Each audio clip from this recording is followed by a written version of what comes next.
তুমি সন্ধ্যার আগে ফিরে যাবে। আব্দুল আজিজ নাদিয়াকে বললেন, আমি তোমাকে আমার সাওয়ারি দিতে পারি, কিন্তু তাতে তোমার উপর সন্দেহ সৃষ্টি হবে। তুমি আমাদেরকে সে গ্রামের রাস্তা এবং যে ঘরে জাদুকর বাস করে তার ঠিকানা বলে দাও। তুমি সন্ধ্যার পর তোমার মনিবের সাথে জাদুকরের কাছে পৌঁছে যাবে। বাকি কাজ আমাদের উপর ছেড়ে দাও। নাদিয়া এজিলুন্না বলল, তুমি আমার ভালোবাসা ও মোহাব্বতের হক আদায় করেছ, আমিও তোমার মোহাব্বতের হক আদায় করব। সেদিন রাতে নাদিয়া জাদুকরের সামনে বসেছিল। নাদিয়ার মনিব পাশের কামরায় ৩-৪ জন লোকের সাথে বসে গল্প করছিল। জাদুকর তার জাদু প্রয়োগ করছিল। এমন সময় দরজায় ঠক ঠক আওয়াজ হলো। এক ব্যক্তি উঠে দরজা খুলে সাথে সাথে দরজা বন্ধ করে দিল। বাহির থেকে এত জোরে দরজায় ধাক্কা দেওয়া হলো যে বিকট শব্দে দরজা খুলে গেল। যে ব্যক্তি দরজা বন্ধ করতে চাচ্ছিল সে দরজার ধাক্কা খেয়ে চিত হয়ে মাটিতে পড়ে গেল। ২০-২৫ জন জানবাজ মুজাহিদ ঘরের ভেতর প্রবেশ করে সকলকে ঘিরে ফেলল। পুরো গ্রামে এই বাড়িটি ছিল সবচেয়ে বড় এবং জাঁকজমকপূর্ণ। মুজাহিদ বাহিনী গোটা গ্রাম অবরোধ করে নিয়েছিল। মুজাহিদ বাহিনীর নেতৃত্বে ছিলেন স্বয়ং আব্দুল আজিজ। জাদুকর সহ ঘরে যেসব লোক ছিল সকলকে গ্রেফতার করা হলো। জাদুকরের জাদুর বাক্স থেকে মানুষের মাথার খুলি আর কয়েকটি হাড়গোড় বের হলো। কিছু তেলেসমাতির সামানপত্র বের হলো, যা সকল জাদুকরের কাছেই পাওয়া যায়। নাদিয়াকেও তাদের সাথে গ্রেফতার করা হলো, যাতে কারো সন্দেহ না হয় যে নাদিয়ার কারণেই সকলকে গ্রেফতার করা হয়েছে। নাদিয়াকে সব ধরনের সন্দেহ থেকে মুক্ত রাখার জন্য গ্রামের গণ্যমান্য কয়েকজন ব্যক্তিকেও গ্রেফতার করা হলো। গ্রেফতারের পর তাদের সকলকে মেরিডার জেলখানায় পাঠিয়ে দেওয়া হলো। আবুল হাসান আব্দুল আজিজ তার একজন পুলিশ অফিসারকে ডেকে বললেন, একজন ইহুদি জাদুকর এবং একজন খ্রিস্টান জায়গিরদার, তাদের অপরাধের স্বীকারোক্তি আদায় করতে হবে। আব্দুল আজিজ পুলিশ অফিসারের সাথে তাদের অপরাধের ব্যাপারে বিস্তারিত আলোচনা করলেন। পুলিশ অফিসার আব্দুল হাসান তাদেরকে জেলখানার ভূগর্ভস্থ একটি কুঠুরিতে নিয়ে গেল। কোনো রাজা বাদশাহ বা গণ্যমান্য ব্যক্তিকে গ্রেফতার করা হলে এ সকল ভূগর্ভস্থ কুঠুরিতে আটকে রেখে যন্ত্রণাদায়ক শাস্তি দিয়ে তাদেরকে মেরে ফেলা হয় বা অপরাধের কথা স্বীকার করানো হয়। যাকে একবার ভূগর্ভস্থ কুঠুরিতে নেওয়া হয় তার পক্ষে জীবন নিয়ে ফিরে আসা একেবারে অসম্ভব ছিল। ইহুদি জাদুকর ভূগর্ভস্থ কুঠুরির নির্যাতন সহ্য করতে না পেরে জবানবন্দি দিতে সম্মত হয়। আমি আমার অপরাধের কথা সালার আব্দুল আজিজের সামনে স্বীকার করব। আমার অনেক কথা আছে যা আমি শুধু তার সাথেই বলতে চাই। পরদিন সকালে জাদুকরকে আব্দুল আজিজের সামনে উপস্থিত করা হলো। আমি একজন ইহুদি, জাদুকর বলল। আমি তাই করেছি যা একজন ইহুদির করা উচিত। এজলুনার অপরাধ কোনো ইহুদি ক্ষমা করতে পারে না। সেই অপরাধের বিরুদ্ধে আমাদের বিদ্রোহকে ব্যর্থ করে দিয়েছে। ধোঁকা দিয়ে সে আমাদের সকল নেতাকে হত্যা করিয়েছে। এই নারীকে হত্যা করা আমাদের একান্ত কর্তব্য, কিন্তু কেউ তাকে হত্যা করতে প্রস্তুত হচ্ছিল না। তাছাড়া কেউ প্রস্তুত হলেও তাকে হত্যা করা কোনোভাবেই সম্ভব ছিল না। আমরা ভালো করে জানি এজলুনা জীবনের ভয়ে কিছুদিনের জন্য বাইরে বের হবে না, তাই তাকে হত্যা করার দায়িত্ব আমাকে দেওয়া হয়েছে। আমার একমাত্র সম্বল হলো জাদু। এজলুনাকে হত্যা করার জন্য এমন একজন নারী বা পুরুষের প্রয়োজন ছিল যে কোনো রকম বাধা ছাড়াই এজলুনা পর্যন্ত পৌঁছতে পারবে। জাদুকর আব্দুল আজিজের নিকট পূর্ণ বৃত্তান্ত বর্ণনা করল। কিভাবে তারা নাদিয়াকে পেল, নাদিয়ার মনিবের সাথে তাদের সম্পর্ক কি, তাদের ভবিষ্যৎ পরিকল্পনা কি এবং নাদিয়ার উপর কোন ধরনের জাদু প্রয়োগ করা হচ্ছিল। জাদুকর বলল, নাদিয়ার উপর হ্যাপনাটিজম জাতীয় জাদু প্রয়োগ করা হচ্ছিল। তাদের এই ষড়যন্ত্রের সাথে জড়িত আরো কয়েকজন গণ্যমান্য ব্যক্তির নাম সে উল্লেখ করল। আমার শাস্তি কি? জাদুকর জানতে চাইল। মৃত্যু, আব্দুল আজিজ বললেন। যদি আমি এমন কিছু তথ্য আপনাকে দিই যা আপনাকে অনাগত বিপদ থেকে রক্ষা করতে পারে, তাহলে কি আপনি আমাকে আমার জীবন ফিরিয়ে দেবেন? জাদুকর একথা জিজ্ঞেস করে সামান্য সময়ের জন্য নীরব থেকে আবার বলল, আমি ভবিষ্যৎ বলে দিতে পারি, আমি মানুষের ভাগ্যলিপি পড়তে পারি। তোমার ভবিষ্যৎবাণী যদি আমার এবং ইসলামী সালতানাতের কোনো উপকারে আসে তাহলে তোমার বেঁচে থাকা সম্ভব হতে পারে, আব্দুল আজিজ বললেন।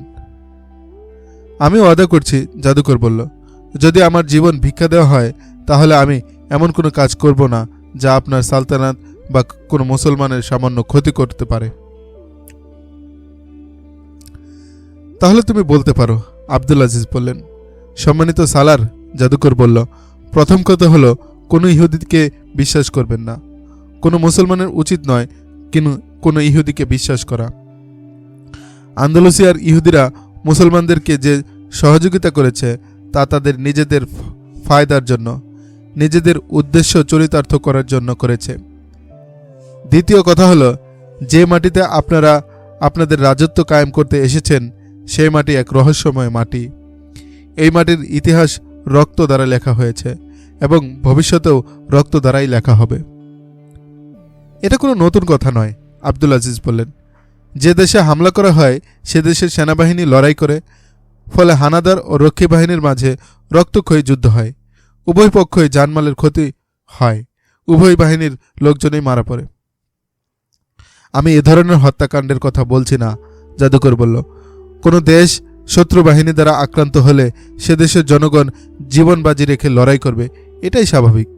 হানাদার ও দেশপ্রেমিক উভয় পক্ষেই হতাহতের ঘটনা ঘটে। আমি সেই খুন খারাপের কথা বলছি যা এই রাজ্যের বাসিন্দারা নিজেদের মধ্যে ঘটিয়ে আসছে। এই দেশের মাটি খুবই রহস্যময়। মনে হয় আন্দালুসিয়ার উপর প্রেতাত্মাদের ক্রুদৃষ্টি পড়েছে। নিকট অতীতের ঘটনা, রডারিক হিরাক্লিয়াসের দুর্গ খুলেছিল। ধর্মযাজকগণ তাকে সেই দুর্গ খুলতে নিষেধ করেছিল, কিন্তু রডারিক এতটাই আত্ম অহমিকায় ভুগেছিল যে সে নিজেকে মহাপরাক্রমশালী ও অপরাজয় মনে করত। সে মনে করত পৃথিবীর সকল রহস্য সে উদ্ঘাটন করতে পারবে। সে কারো কোনো কথা না শুনে দুর্গ খুলে ফেলে। ফলে সে এমনভাবে পরাজিত হয় যে তার বিশাল বড় বাহিনী ছোট্ট একটি বাহিনীর কাছে চরমভাবে ধ্বংস হয়ে যায় এবং সে নিজে এমনভাবে লাপাত্তা হয়ে যায় যে তার কোনো হদিসই পাওয়া যায়নি। রডারিকের মৃত্যু আজও এক রহস্য হয়ে আছে। রডারিকের ন্যায় অনেক গুম ও হত্যার ঘটনা এই মাটিতে ঘটেছে, যার রহস্য আজও উন্মোচিত হয়নি। এই মাটিতে একের পর এক বাদশাকে হত্যা করা হয়েছে। আমি আপনাকে সতর্ক করে দিচ্ছি, নিজের বিবেক বুদ্ধির উপর কখনো কোনো নারীর মতকে প্রাধান্য দেবেন না। আপনি যাকে বিবাহ করেছেন সে খুবই সুন্দরী। আমি তাকে একবার মাত্র দেখেছি। তার চোখে জাদু আছে। সে যার প্রতি দৃষ্টি দেয় সেই তার গোলাম হয়ে যায়। কিন্তু নেশা ছড়ানো তার এই চোখ দুটিতে রক্তের দাগ রয়েছে। সে রডারিকের বিবি হওয়ার পর রডারিক মারা গেছে। বিদ্রোহীদের অনেক বিচক্ষণ ও অভিজ্ঞ নেতাই তার প্রতি আকৃষ্ট হয়েছিল। তারা সকলেই মারা গেছে। এখন সে আপনার। তুমি কি অ্যাজেলনের কথা বলছ? আব্দুল আজিজ জাদুকরকে থামিয়ে দিয়ে বললেন। হ্যাঁ, জাদুকর বলল, আমি তার কথাই বলছি। তুমি ইহুদি, আব্দুল আজিজ বললেন। মৃত্যুকে চোখের সামনে দেখো তুমি ধোঁকাবাজির আশ্রয় নিচ্ছ। তুমি কি বেঁচে থাকতে চাও না? আমিও আপনাকে এই প্রশ্নই করতে চাচ্ছি, জাদুকর বলল। আপনি কি বেঁচে থাকতে চান না? আমি জানি আপনি কি জবাব দেবেন। আপনাকে সতর্ক করছি, আপনার মাথা বেশি দিন আপনার শরীরের সাথে থাকবে না। অ্যাজেলন বেঁচে থাকবে। আমি আপনাকে বলছি, আন্দালুসিয়া মুসলমানদের হাতে আসবে ঠিক, কিন্তু মুসলমান বাদশা একের পর এক রক্ত ঝরাবে। আমার এই সত্য কথায় যদি আপনি দুঃখ পেয়ে থাকেন তাহলে আমাকে হত্যা করার নির্দেশ দিন। আমাদের ধর্ম ইহুদিদের ভবিষ্যৎবাণী ও জাদুকে বিশ্বাস করে না, আব্দুল আজিজ বললেন। আমরা আল্লাহকে বিশ্বাস করি, একমাত্র তারই ইবাদত করি। যদি আমি তোমার কথা বিশ্বাস করি তাহলে আমি মুশরিক হয়ে যাব। এটা ধর্মের বিষয় নয়, সম্মানিত সালার, জাদুকর বলল। এই বিশ্বজগতের অমোঘ রহস্যের সাথে মানুষের যে সম্পর্ক তার সাথে ধর্মের কোনো সংযোগ নেই। আমি আমার কথা আপনাকে বিশ্বাস করাতে পারবো না, তবে আমি আপনাকে সতর্ক করে দিলাম। আব্দুল আজিজ মনে করলেন ইহুদি জাদুকর এজেলোনাকে তার হাত থেকে হত্যা করাতে চায়, অথবা জাদুকরের ইচ্ছা হলো আব্দুল আজিজ এজেলোনাকে তালাক দিয়ে ঘর থেকে বের করে দিক। আব্দুল আজিজ এসব কথা চিন্তা করে নির্দেশ দিলেন যেন অতি সত্বর জাদুকর ও জায়গিরদার সহ সকল বন্দীকে হত্যা করে ফেলা হয়। তালবিয়ারা অবস্থান করার সময়ই তারিক বিন জিয়াদের নিকট মুসা বিন নুসাইরের পয়গাম এসে পৌঁছে। তারিক বিন জিয়াদ এমন নির্দেশের অপেক্ষায় ছিলেন। পয়গাম পৌঁছা মাত্রই তিনি তার রক্ষী বাহিনীর কয়েকজন ঘোড়সওয়ারকে সাথে নিয়ে টলেডোর উদ্দেশ্যে রওনা হয়ে যান। গনিমতের যেসব মূল্যবান তোহফা খলিফা ও আমির মুসা বিন নুসাইরকে দেওয়ার জন্য তিনি পৃথক করে রেখেছিলেন, সেগুলোকে কয়েকটি খচ্চরের উপর বোঝাই করে নিয়ে আসছিলেন। তারিক বিন জিয়াদ তালবিয়ারা থেকে সোজা পথে টলেডোর দিকে রওনা হন। তিনি পথে খুব সামান্য সময়ের জন্য যাত্রা বিরতি দিয়ে খুব দ্রুত অগ্রসর হচ্ছিলেন। কয়েকদিনের মধ্যেই তিনি টলেডো এসে পৌঁছলেন। তারিক বিন জিয়াদ জন শহরের ফটক দিয়ে প্রবেশ করছিলেন, তখন মুসা বিন নুসাইরকে তার আগমনের সংবাদ দেওয়া হলো। সংবাদ পাওয়া মাত্র মুসা বিন নুসাইর চাবুক হাতে নিয়ে বের হয়ে এলেন। তারিক বিন জিয়াদ মুসা বিন নুসাইরকে দেখা মাত্র ঘোড়া থেকে নেমে দ্রুত পায়ে মুসা বিন নুসাইরের সামনে এসে বিনীত ভঙ্গিতে দুই বাহু প্রসারিত করে দিলেন। তিনি আশা করেছিলেন যে তার বিজয়ে সন্তুষ্ট হয়ে মুসা বিন নুসাইর তাকে বুকে টেনে নেবেন, তার কপালে চুমু খেয়ে তাকে শুকরিয়া জানাবেন। কিন্তু মুসা বিন নুসাইরের আচরণ দেখে উপস্থিত সকলে নির্বাক হয়ে গেল। ইতিহাসের বুকে আগুনের হরফে সে আচরণ কথা চিরকাল লেখা থাকবে। তারিক বিন জিয়াদ কাছে আসতেই মুসা বিন নুসাইর সর্বশক্তি দিয়ে তারিক বিন জিয়াদকে লক্ষ্য করে চাবুক দিয়ে আঘাত হানেন। মুহূর্তে তারিক বিন জিয়াদ পাথরের মূর্তির ন্যায় নিথর হয়ে দাঁড়িয়ে পড়লেন। মনে হলো সময়ের গতি থমকে গেছে। আশেপাশে যারা ছিল তারা সকলেই নিস্তব্ধ হয়ে গেল। চারদিকে এতটাই নীরবতা ছয়ে গেল যে মনে হলো গাছে গাছে কোলাহলরত পাখিগুলো আচমকা বাকহীন হয়ে গেছে। নাফরমান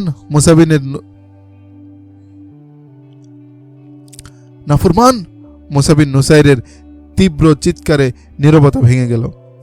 তিনি আবারও তারিক বিন জিয়াদকে চাবুক দিয়ে আঘাত করে বললেন, আমি তোমাকে নির্দেশ দিয়েছিলাম যেখানে আছো সেখানেই থাকো, সামনে অগ্রসর হওয়ার দরকার নেই।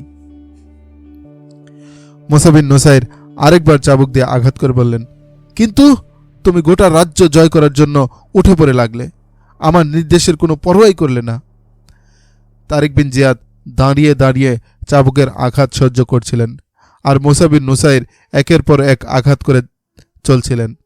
তিনি ক্রোধে উন্মাত্ত হয়ে বললেন, আমি তোমাকে এই মুহূর্তে সিপাহ সালারের পদ থেকে বরখাস্ত করছি।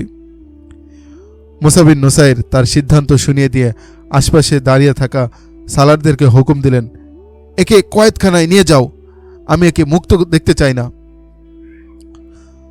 দুজন সিপাহী সামনে অগ্রসর হলো। একজন তারিক বিন জিয়াদের ডান বাহু আর অপরজন বাম বাহু ধরে তাকে সেখান থেকে নিয়ে গেল। ইবনে জিয়াদ, আমাদেরকে ক্ষমা করবেন। চলতে চলতে একজন সিপাহী বলল, আমরা আমিরের নির্দেশ মানতে বাধ্য। এমন আচরণ করা আমিরের উচিত হয়নি। অপর সিপাহী বলল, বন্ধুগণ, আমি আল্লাহ তাআলার হুকুম মানতে বাধ্য। তারিক বিন জিয়াদ কান্না বিজড়িত কণ্ঠে বললেন, আল্লাহ তাআলার হুকুম হলো আমিরের আনুগত্য করা, অন্যথায় আমি যদি বারবারদের ইশারা করি তাহলে আরবদের নাম নিশানাও পাওয়া যাবে না। আমার ভয় হচ্ছে বারবার সম্প্রদায় আমার এত বড় অপমান সহ্য করতে পারবে না। আমাকে যদি বন্দী করে রাখা হয় তাহলে তোমরা এবং আমির মুসা কেউই বারবারদেরকে নিয়ন্ত্রণ করতে পারবে না। তারিক বিন জিয়াদ তো আশঙ্কার কথা প্রকাশ করেছিলেন মাত্র, তার সেই আশঙ্কা বাস্তব রূপ লাভ করতে শুরু করে দিয়েছিল। টলেডোতে অবস্থানরত যে সৈন্যই জানতে পারছিল আন্দালুসিয়ার অর্ধেকের বেশি অংশের বিজেতা তারিক বিন জিয়াদকে আফ্রিকার আমির মুসা বিন নুসাইর খোলা ময়দানে সকলের সামনে চাবুক দিয়ে আঘাত করেছেন, তার মনেই এই প্রশ্ন সৃষ্টি হচ্ছিল যে মুসা বিন নুসাইর এমনটি কেন করলেন? তারিক বিন জিয়াদের অপরাধী বা কী ছিল? কারো কাছে এ প্রশ্নের কোনো উত্তর ছিল না। খুব অল্প সময়ের মধ্যে সেনাবাহিনীর মধ্যে কিছু গুজব ছড়িয়ে পড়ল। এ নিয়ে একজন আরেকজনের সাথে তর্কে জড়িয়ে পড়ল। টলেডোর বাহিনীর প্রায় 90% ছিল বারবার সম্প্রদায়ের। বারবার সম্প্রদায়ের সৈন্যদের মাঝে দাবানলের ন্যায় ক্রোধের আগুন ছড়িয়ে পড়ল। সৈন্যবাহিনীর পদস্থ কর্মকর্তা রাগে ক্ষোভে একেবারে অগ্নিশর্মা হয়ে উঠলেন। তারিক বিন জিয়াদ তালবিলিয়ার যে বাহিনী রেখে এসেছিলেন তাদের সকলেই ছিল বারবার সম্প্রদায়। টলেডোর সেনা সদস্যের মাঝে এ গুঞ্জন স্পষ্টই শোনা যাচ্ছিল যে যে সকল বারবার সৈন্য সামনে অগ্রসর হয়ে গেছে তাদের কাছে এই সংবাদ পৌঁছে দাও, মুসা বিন নুসাইর অন্যায়ভাবে তারিক বিন জিয়াদকে সকলের সামনে বেত্রাঘাত করেছেন। বিদ্রোহের সবচেয়ে বড় আশঙ্কা তারিক বিন জিয়াদের পক্ষ থেকেই ছিল। তাকে বন্দী করে সেই কারাগারে রাখা হয়েছিল, যেখানে তারই নির্দেশে আন্দালুসিয়ার বেশ কয়েকজন সামরিক কর্মকর্তাকে বন্দী করে রাখা হয়েছিল। তারা তারিক বিন জিয়াদকে বন্দী অবস্থায় দেখে উপহাস করতে শুরু করল। তাদের ঠাট্টা বিদ্রোহের কারণে তারিক বিন জিয়াদের মনে দুঃখ যন্ত্রণার যে ঝড় বইছিল তা অনুমান করা কারো পক্ষেই অসম্ভব ছিল না। কিন্তু তারিক বিন জিয়াদ ছিলেন সম্পূর্ণ নিশ্চুপ। কথায় বা কাজে কোনোভাবেই তিনি কোনো কিছুর প্রতিবাদ করলেন না। তার চেহারা দেখে বোঝাই যাচ্ছিল না তিনি কি ধরনের প্রতিক্রিয়া ব্যক্ত করবেন। তারিক বিন জিয়াদ এই পরিস্থিতি থেকে কিভাবে মুক্তি পেলেন সে ব্যাপারে ঐতিহাসিকদের মাঝে বিস্তর মতপার্থক্য দেখা যায়। প্রত্যক্ষ ঐতিহাসিক স্প্রিঙ্গার, ল্যাপনুল ও ডোজি লিখেছেন যে মুসা বিন নুসাইর খলিফা ওলিদ বিন আব্দুল মালিককে সম্পূর্ণ ঘটনা সম্পর্কে অবহিত করার জন্য একজন কাসেম দামেস্কে পাঠিয়েছিলেন। সেই কাসেদ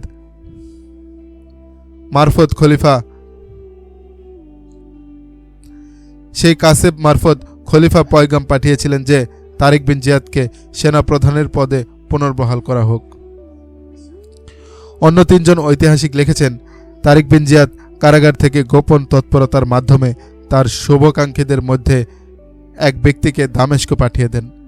সেই ব্যক্তিকে এই দায়িত্ব দেওয়া হয়েছিল যে সে খলিফার সাথে সাক্ষাৎ করে তার সামনে তারিক বিন জিয়াদের বিজয় অভিযান সম্পর্কে যাবতীয় তথ্য বিস্তারিতভাবে উপস্থাপন করবে। তারপর বলবে মুসা বিন নুসাইর তারিক বিন জিয়াদকে সকলের সামনে চাবুক মেরে শুধু অপমানই করেনি, বরং তিনি তাকে বন্দী করে কারাগারে নিক্ষেপ করেছেন। মোট কথা এই ব্যক্তির উপর দায়িত্ব ছিল তিনি খলিফাকে বোঝাবেন যে তারিক বিন জিয়াদের সাথে এই আচরণ করার কারণ হলো তিনি বারবার সম্প্রদায়ের লোক। মুসা বিন নুসাইর চান আন্দালুসিয়ার মাটিতে শুধুমাত্র আরবদের প্রাধান্য বিস্তার লাভ করুক। তিনি আন্দালুসিয়ার বিজয়ের কৃতিত্ব এককভাবে নিজের দখলে রাখতে চান। একজন ঐতিহাসিক এ দাবি করেছেন যে ব্যক্তিকে দামেস্ক পাঠানো হয়েছিল তাকে প্রচুর ঘুষ প্রদান করা হয়েছিল। সে দামেস্ক পৌঁছে খলিফার কাছ থেকে তারিক বিন জিয়াদের মুক্তির নির্দেশ নিয়ে আসে। বাস্তবতার নিরিখে এ দুটি বিবরণকে অসত্য মনে হয়, কারণ কোল্ডে ও স্পার্থের মতো ইতিহাসবিদ্যয় নির্ভরযোগ্য ও যুক্তিগ্রাহ্য দলিল প্রমাণের ভিত্তিতে একথা সাব্যস্ত করেছেন যে খলিফাকে অবহিত করার জন্য মুসা বিন নুসাইর কোনো কাসেদ পাঠাননি এবং তারিক বিন জিয়াদও কাউকে ঘুষ দিয়ে মুক্তির জন্য কোনো গোপন তৎপরতা চালাননি। তাদের যুক্তি হলো ঘোড়ায় চড়ে টলেডো থেকে দামেস্ক যেতে ও আসতে কয়েক মাস সময় লেগে যেত। কিন্তু ইতিহাস সাক্ষী আছে যে তারিক বিন জিয়াদকে অপসারণ করার অল্প কয়েকদিন পরই মুসা বিন নুসাইর ও তারিক বিন জিয়াদের সম্মিলিত নেতৃত্বে একটি সৈন্যবাহিনীকে ফ্রান্সের সীমান্ত এলাকায় অভিযান পরিচালনা করতে দেখা গেছে। এটা তো বিশ্বাসই করা যায় না যে তারিক বিন জিয়াদ কাউকে ঘুষ দিয়ে দামেস্ক পাঠাতে পারেন। তারিক বিন জিয়াদের কৃতিত্বকে খাটো করতে পারে এমন কোনো পদক্ষেপের নামগন্ধও তার কর্মকাণ্ডে ছিল না। তারিক বিন জিয়াদের সুউচ্চ মানসিকতার পরিচয় এ থেকেই পাওয়া যায় যে তিনি তার আমিরের হাতে একের পর এক চাবুকের আঘাত নীরবে সহ্য করেছেন। তিনি যদি কোনো ভুল পদক্ষেপ নিতে চাইতেন তাহলে তখনই বারবার সম্প্রদায়কে মুসা বিন নুসাইরের বিরুদ্ধে উস্কে দিতে পারতেন। সেনাবাহিনীর সংখ্যাগরিষ্ঠ সংখ্যা ছিল বারবার সম্প্রদায়ের। তারা চাইলে একদিনে আরবদের থেকে হাতিয়ার ছিনিয়ে নিয়ে আন্দালুসিয়ার বিজয়ী জাতি হিসেবে আত্মপ্রকাশ করতে পারত, কিন্তু তারিক বিন জিয়াদ এমন কোনো পদক্ষেপের কথা চিন্তাই করেননি। একজন ইউরোপিয়ান ঐতিহাসিক বাজর্থ স্মিথ আরব ইতিহাসবিদ এবং তৎকালীন সময়ের অপ্রকাশিত কিছু নথিপত্রের বরাত দিয়ে লিখেছেন যে তারিক বিন জিয়াদ তার কর্মকাণ্ডের মাধ্যমে সুউচ্চ মানসিকতার পরিচয় তো দিয়েছেনই, কিন্তু মুসা বিন নুসাইরও নিচু মানসিকতা সম্পন্ন কোনো ব্যক্তি ছিলেন না। তারিক বিন জিয়াদ মুসা বিন নুসাইরকে তার বাবার মতো শ্রদ্ধা করতেন। মুসা বিন নুসাইরও তারিক বিন জিয়াদকে আপন সন্তানের মতোই স্নেহ করতেন। তারিক বিন জিয়াদের প্রতি মুসা বিন নুসাইরের এই রাগ বেশি দিন বহাল ছিল না। এক রাতে মুসা বিন নুসাইরকে জানানো হলো, বারবার সিপাহীরা আরব সিপাহীদের বিরুদ্ধে এমনিতেই ক্ষেপে আছে। তারিক বিন জিয়াদের সাথে যে আচরণ করা হয়েছে তার জের ধরে যে কোনো মুহূর্তে তারা বিদ্রোহ করে বসতে পারে। মুসা বিন নুসাইরের প্রশাসন সম্পর্কে বারবারদের মাঝে বিরূপ প্রতিক্রিয়া লক্ষ্য করা গেছে। কোনো আরব সেনাপতি বা উচ্চপদস্থ কোনো কর্মকর্তা যদি বারবারদের বিরুদ্ধে কোনো পদক্ষেপ গ্রহণ করে তাহলে গৃহযুদ্ধ লেগে যেতে পারে। গৃহযুদ্ধ লাগলে বারবারদেরই বিজয় হবে। বারবার মুজাহিদগণ তারিক বিন জিয়াদকে তাদের আধ্যাত্মিক রাহবার মনে করে। মিশর ও আফ্রিকার আমির জুলিয়ান মুসা বিন নুসাইরকে লক্ষ্য করে বলেন, আপনার কোনো সিদ্ধান্তের উপর কোনো রকম হস্তক্ষেপ করা আমরা সঠিক মনে করি না। তবে আমি ও আউপাস যেভাবে আপনার বাহিনীকে পথ দেখিয়ে আন্দালুসিয়া নিয়ে এসেছি, আউপাস যেভাবে জীবন বাজি রেখে গোত ও ইহুদি সম্প্রদায়কে রডারিকের বাহিনী থেকে পৃথক করে তাদেরকে রডারিকের বিরুদ্ধে যুদ্ধ করতে উদ্ধত করেছে, তাতে করে আমরা মনে করি আমাদের এই অধিকার আছে যে আমরা আপনার এই সিদ্ধান্ত সম্পর্কে নিজেদের মত প্রকাশ করতে পারি। সম্মানিত আমির, আউপাস বললেন, গোয়াডিলেটর বিভীষিকাময় রণাঙ্গনে সহস্রাধিক গোত সিপাহী স্বপক্ষ ত্যাগ করে তারিক বিন জিয়াদের সাথে যদি মিলিত না হতো তাহলে গোয়াডিলেটরের যুদ্ধের ফলাফল ভিন্ন রকম হতো। আমার কথার উদ্দেশ্য এই নয় যে গোত সৈন্যদের কারণেই মুসলিম বাহিনী জয়লাভ করেছে, বরং তারিক বিন জিয়াদের অসাধারণ বুদ্ধিমত্তা আর অসম সাহসিকতাই যুদ্ধ জয়ের কারণ ছিল। তারিক বিন জিয়াদের জায়গায় যদি দুর্বল মনের অন্য কোনো জেনারেল থাকতো আর তার সাথে এর চেয়েও দ্বিগুণ গোত সিপাহী এসে মিলিত হতো তাহলেও রডারিকের বাহিনী পরাজিত করা সম্ভব ছিল না। একমাত্র তারিক বিন জিয়াদের পক্ষেই সম্ভব ছিল রডারিকের মতো অভিজ্ঞ যুদ্ধবাজ জেনারেলকে পরাজিত করা। আমরা আশা করি, জুলিয়ান বলেন, আপনি এমন একজন মহামূল্যবান ব্যক্তিকে ধ্বংস করে দেবেন না। সম্মানিত আমির, সালার, মুগিস আর রুমি বললেন, আপনাকে তো এ ব্যাপারে সতর্ক করা হয়েছে যে যত আশঙ্কা বারবারদের পক্ষ থেকেই। প্রকৃত তথ্য হলো বারবারদের পক্ষ থেকে আশঙ্কার বিষয়টি শুধু কথার নয়, তারা বাস্তবেই কোনো না কোনো অঘটন ঘটিয়ে বসবে। আপনি তাদের ব্যাপারে ভালোভাবেই অবগত আছেন। আমি বারবারদের নেতৃত্ব দিয়েছি। আমি জানি রণাঙ্গনে তাদেরকে নিয়ন্ত্রণে রাখা কতটা বিপজ্জনক। তারা রণাঙ্গন থেকে পালাতে জানে না, পালিয়ে বাঁচার পরিবর্তে হাসিমুখে মৃত্যুকে আলিঙ্গন করে নেয়। শত্রুকে সামনে পেলে উন্মাদ হয়ে যায়। শত্রুকে টুকরো টুকরো করা ব্যতীত তারা শান্ত হয় না। আমার কথার উদ্দেশ্য হলো, তারা যদি বিদ্রোহ করে বসে তাহলে কি পরিণতি হবে তা আপনি সহজেই অনুমান করতে পারেন। আন্দালুসিয়ার বাহিনী তাদের সাথে মিলে যাবে। তখন আমরা বাঁচতে পারবো না, বারবাররাও বাঁচতে পারবে না। বিজিত আন্দালুসিয়া আমাদের হাত থেকে ছিনিয়ে নেওয়া হবে। আমি রাতের বেলা গোপনে বারবারদের কথা শুনেছি। আমি আপনাকে সতর্ক করছি, তারিক বিন জিয়াদকে মুক্ত করে স্বপদে ফিরিয়ে না আনলে বারবাররা বাস্তবেই বিদ্রোহ করে বসবে।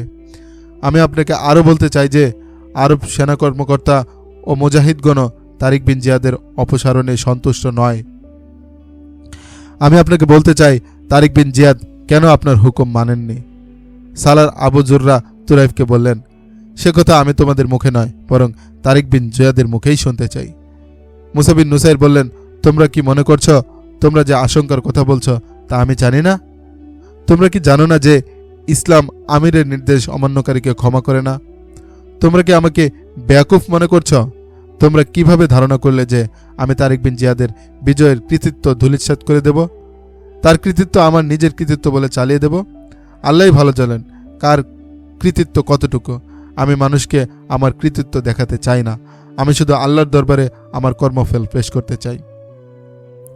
তারিক বিন জিয়াদকে আজকের দিন আর রাতটি কয়েদখানায় থাকতে দাও। কাল সকালে তাকে আমার কাছে নিয়ে এসো। আমাদেরকে আরও সামনে অগ্রসর হতে হবে। সামনে ফ্রান্স। আমি জানতে পেরেছি সেখানকার সৈন্যরা আন্দালুসিয়ার সৈন্যদের চেয়েও বেশি লড়াকু। সম্মানিত আমির, মুগিস আর রুমি জিজ্ঞেস করলেন, এই একদিন এক রাত বারবারদেরকে কিভাবে শান্ত করে রাখা যায়। তাদেরকে বলে দাও, বরং সেনাবাহিনীর মাঝে ঘোষণা করে দাও, তারিক বিন জিয়াদের মুক্তি এবং শান্তির ফয়সালা আগামীকাল হবে। ঐতিহাসিকগণ লিখেছেন, সেনাবাহিনীর মাঝে যখন এ ঘোষণা করা হলো তখন বারবার সৈন্যরা স্লোগান দিতে শুরু করলো। তাদের সেই স্লোগান শুধু স্লোগান ছিল না, বরং আলটিমেটাম ছিল। আমরা তারিক বিন জিয়াদের মুক্তি চাই, আমরা তারিক বিন জিয়াদের সাথে এসেছিলাম, তারিক বিন জিয়াদের সাথেই ফিরে যাব। তারিক বিন জিয়াদ যেখানে আমরাও সেখানে। আমরা কিস্তি জ্বালিয়ে দিয়ে এসেছি, আন্দালুসিয়ার সব কিছু আগুনে জ্বালিয়ে পুড়িয়ে ছারখার করে দিয়ে যাব। তারিক বিন জিয়াদ নেই তো আমরা নেই। বারবারদের এই প্রতিক্রিয়া সম্পর্কে মুসা বিন নুসাইরকে অবহিত করা হলো। পরদিন সকালে হাত পায়ে বেরিয়ে পড়া অবস্থায় তারিক বিন জিয়াদকে মুসা বিন নুসাইরের সামনে উপস্থিত করা হয়। ঘোড়াগাড়িতে করে তারিক বিন জিয়াদকে নিয়ে আসা হলো, যাতে কেউ তারিক বিন জিয়াদের এই অবস্থা দেখতে না পারে। মুসা বিন নুসাইর প্রথমেই তারিক বিন জিয়াদের হাত পায়ের বেরি খুলে দেওয়ার হুকুম দিলেন। বেরি খোলার পর মুসা বিন নুসাইর তারিক বিন জিয়াদকে জিজ্ঞেস করলেন, আমি যখন তোমাকে সামনে অগ্রসর হতে নিষেধ করেছিলাম তখন তুমি আমার সেই হুকুম কেন অমান্য করেছিলে? সেখানে জুলিয়ান ও আউপাস সহ 4 জন সালার উপস্থিত ছিলেন। তারিক বিন জিয়াদ সকলের দিকে একবার দৃষ্টি ঘুরিয়ে এনে বললেন, আমার সাথীরা এখানে উপস্থিত রয়েছেন, তাই অন্য কোনো সাক্ষীর প্রয়োজন হবে না। যখন আপনার হুকুম আমার নিকটে এসে পৌঁছে তখন আন্দালুসিয়ার বাহিনী আমাদের হাতে শোচনীয়ভাবে পরাজিত হয়ে পলায়ন করছিল। অর্ধেকেরও বেশি সৈন্য নিহত হয়ে রণাঙ্গনে পড়েছিল। বাদশাহ রডারিক মৃত্যুবরণ করেছিল। অবশিষ্ট সৈন্যরা আশপাশে শহর পল্লীতে আশ্রয় নিয়েছিল। এই পরিস্থিতিতে আমি আমার সালারদেরকে জিজ্ঞেস করি, আমাদের আমিরের হুকুম মান্য করা আমাদের উচিত হবে কি না। তারা সকলে আমাকে এই পরামর্শ দিয়েছিলেন যে আমরা যদি শত্রুদের পিছু ধাওয়া না করি তাহলে তারা বিভিন্ন দুর্গে আশ্রয় নিয়ে যুদ্ধের জন্য পুনরায় প্রস্তুতি নিতে সক্ষম হবে। এই সম্ভাবনাও ছিল যে পলায়নরত সিপাহীরা কোনো স্থানে একত্রিত হয়ে যাবে আর বিভিন্ন শহর থেকে তাদের কাছে যুদ্ধ রসদ পৌঁছে যাবে। অপরদিকে আমার বাহিনীর সিপাহীরাও যথেষ্ট পরিমাণে ক্ষতিগ্রস্ত হয়েছিল। আপনি খুব সামান্য যুদ্ধ রসদ পাঠিয়েছিলেন।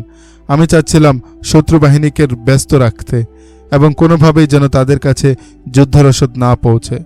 আমার সকল সালারগণও আমাকে এই পরামর্শই দিয়েছিলেন। জুলিয়ানো জোরালোভাবে বলেছিলেন, এখানে অবস্থান করা কিছুতেই ঠিক হবে না, বরং এতে সমূহ ক্ষতির সম্ভাবনা রয়েছে। আমি নিজেও সামনে অগ্রসর হওয়া উন্নত মনে করছিলাম, আর এই কারণে আমি যে সাফল্য অর্জন করেছি তা হলো আন্দালুসিয়ার দারুল হুকুমত এখন আপনার পদোন্নত। আপনি যদি আমাকে কথা বলার সুযোগ দিতেন তাহলে আমি প্রথমেই আপনার সামনে এই পরিস্থিতির ব্যাখ্যা পেশ করতাম, কিন্তু আপনি আমাকে চাবুক দিয়ে আঘাত করাই বেশি জরুরি মনে করেছেন। তুমি যে সাফল্য অর্জন করেছ তা আমি স্বচক্ষে দেখতে পাচ্ছি, মুসা বিন নুসাইর বলল। এজন্য আমি তোমাকে শুকরিয়া জানাচ্ছি। তবে তোমার ভুল হলো তুমি পূর্বেই এ ব্যাপারে আমাকে অবহিত করনি। তুমি যদি আমাকে অবহিত করতে তাহলে আমি তোমার জন্য রসদ পাঠিয়ে দিতাম, অথচ স্বয়ং আমাকেই এখানে আসতে হয়েছে। আমার আশঙ্কা হচ্ছিল তুমি আবেগের বশবর্তী হয়ে এমনভাবে ফেসে যাবে যে সেখান থেকে বের হওয়া সম্ভব হবে না। ইবনে নুসাইর, জুলিয়ান বললেন, ইবনে জিয়াদ যে জবানবন্দি দিয়েছেন তা সম্পূর্ণরূপে সত্য। আমি তাকে বলেছিলাম এই পদক্ষেপের কারণে আফ্রিকার আমির যদি নাখোশ হন তাহলে আমি তাকে বোঝাতে সক্ষম হব। পরিস্থিতি এমন ছিল যে আপনাকে অবহিত করার বিষয়টি আমাদের কারো মাথায় ছিল না। আমরা সকলেই আপনার কাছে ক্ষমা প্রার্থনা করছি। ক্ষমা করার অধিকার একমাত্র আল্লাহর, মুসা বিন নুসাইর বললেন। আমি তারিককে চাবুক দিয়ে যে আঘাত করেছি তার অর্থ হলো আমি তাকে ক্ষমা করে দিয়েছি। জুলিয়ান, আপনি জানেন না ইসলামের বিধিবিধান কতটা কঠিন। আপনি হয়তো শুনেছেন খালিদ বিন ওলিদ রাদিয়াল্লাহু তাআলা আনহু আপন শৌর্যবীর্য আর রণকৌশলের কারণে তৎকালীন বিশ্বের সবচেয়ে বড় সামরিক শক্তিকে চিরতরে খতম করে দিয়েছিলেন। ইসলামী রাষ্ট্রের যতটা বিস্তৃতি তিনি ঘটিয়েছেন অন্য কারো পক্ষে সেটা সম্ভব হয়নি। অত্যন্ত মামুলি একটি বিষয়ে হযরত উমর রাদিয়াল্লাহু তাআলা আনহু তাকে মসজিদে বসিয়ে সকলের সামনে তিরস্কার করেছিলেন। দ্বিতীয়বার তেমনই তুচ্ছ একটি বিষয়ে তাকে সেনাপতির দায়িত্ব থেকে অব্যাহতি দিয়েছিলেন। অন্যান্য রাজা বাচ্চারা এত বড় মাপের একজন সেনাপতির বড় বড় দোষ ত্রুটিকেও ক্ষমা সুন্দর দৃষ্টিতে দেখতেন, কিন্তু ইসলামের দৃষ্টিভঙ্গি ভিন্ন। মুসা বিন নুসাইর এ জাতীয় আরও কয়েকটি ঘটনা উল্লেখ করলেন। আত্মপক্ষ সমর্থন করতে গিয়ে তারিক বিন জিয়াদ আর কিছুই বললেন না। তবে তখন তিনি যা বলেছিলেন তার সারমর্ম হল, মুসা বিন নুসাইরকে আমি শুধু আমার আমিরই মনে করি না, তাকে আমি আমার বাবার মতোই শ্রদ্ধা করি। মুসা বিন নুসাইর তারিক বিন জিয়াদকে আরও কিছুক্ষণ তিরস্কার করে ক্ষমা করে দিলেন। তারিক বিন জিয়াদ সামনে অগ্রসর হয়ে মুসা বিন নুসাইরের ডান হাত তার দুই হাতের মধ্যে নিয়ে পরম ভক্তি ভরে চুমু খেলেন এবং চোখে স্পর্শ করলেন। ইবনে জিয়াদ মুসা বিন নুসাইর বললেন, এমন একদিন আসবে যেদিন তোমার অস্থিমজ্জা মাটির সাথে মিশে যাবে। হয়তো তোমার কবরের কোনো চিহ্ন সেদিন অবশিষ্ট থাকবে না, কিন্তু যতদিন এই পৃথিবীর বুকে আন্দালুসিয়ার অস্তিত্ব থাকবে ততদিন তোমার নাম অবশিষ্ট থাকবে। মুসা বিন নুসাইরের কণ্ঠে তারিক বিন জিয়াদের কৃতিত্বের প্রতি স্নেহ মিশ্রিত স্বীকৃতি ঘোষিত হওয়ার পর মুহূর্তে সম্পূর্ণ পরিবেশ একেবারে পাল্টে গেল। মনে হলো ঈশান কোণে জমে থাকা কালো মেঘের ভেলা সরে গিয়ে সেখানে সূর্যের আলোকরশ্মি ছড়িয়ে পড়ল। ইউরোপিয়ান বিশিষ্ট ইতিহাসবিদ ও পর্যবেক্ষক আর্দা ফ্র্যাঙ্ক তার লিখিত ফ্যালকন অফ স্পেন গ্রন্থে লিখেছেন, মুসা বিন নুসাইরের কথার স্বরে এমন পরিবর্তন লক্ষিত হলো যে মনে হলো তারিক বিন জিয়াদ তার ঔরসজাত সন্তান। মুসা বিন নুসাইর সুনির্দিষ্ট কোনো অভিলাষ নিয়েই আন্দালুসিয়া এসেছিলেন, কিন্তু বর্তমান পরিস্থিতিতে তিনি তার অভিপ্রায় পরিবর্তন করে নিলেন। সম্ভবত তিনি দ্বিধা বিভক্ত হয়ে পড়েছিলেন। তিনি হয়তো বুঝতে পেরেছিলেন যে তারিক বিন জিয়াদকে ছাড়া জয়যাত্রা অব্যাহত রাখা তার পক্ষে সম্ভব হবে না। অবশ্য একথা অস্বীকার করার কোনো উপায় নেই যে আন্দালুসিয়া বিজয়ের ক্ষেত্রে মুসা বিন নুসাইরেরও যথেষ্ট অবদান রয়েছে। তিনি যখন এই ইচ্ছা ব্যক্ত করেন যে ফ্রান্সকেও ইসলামী সালতানের অন্তর্ভুক্ত করবেন, তখন তার উচ্চ মার্গীয় চিন্তাভাবনা আর দূরদৃষ্টির পরিচয় পাওয়া গেল।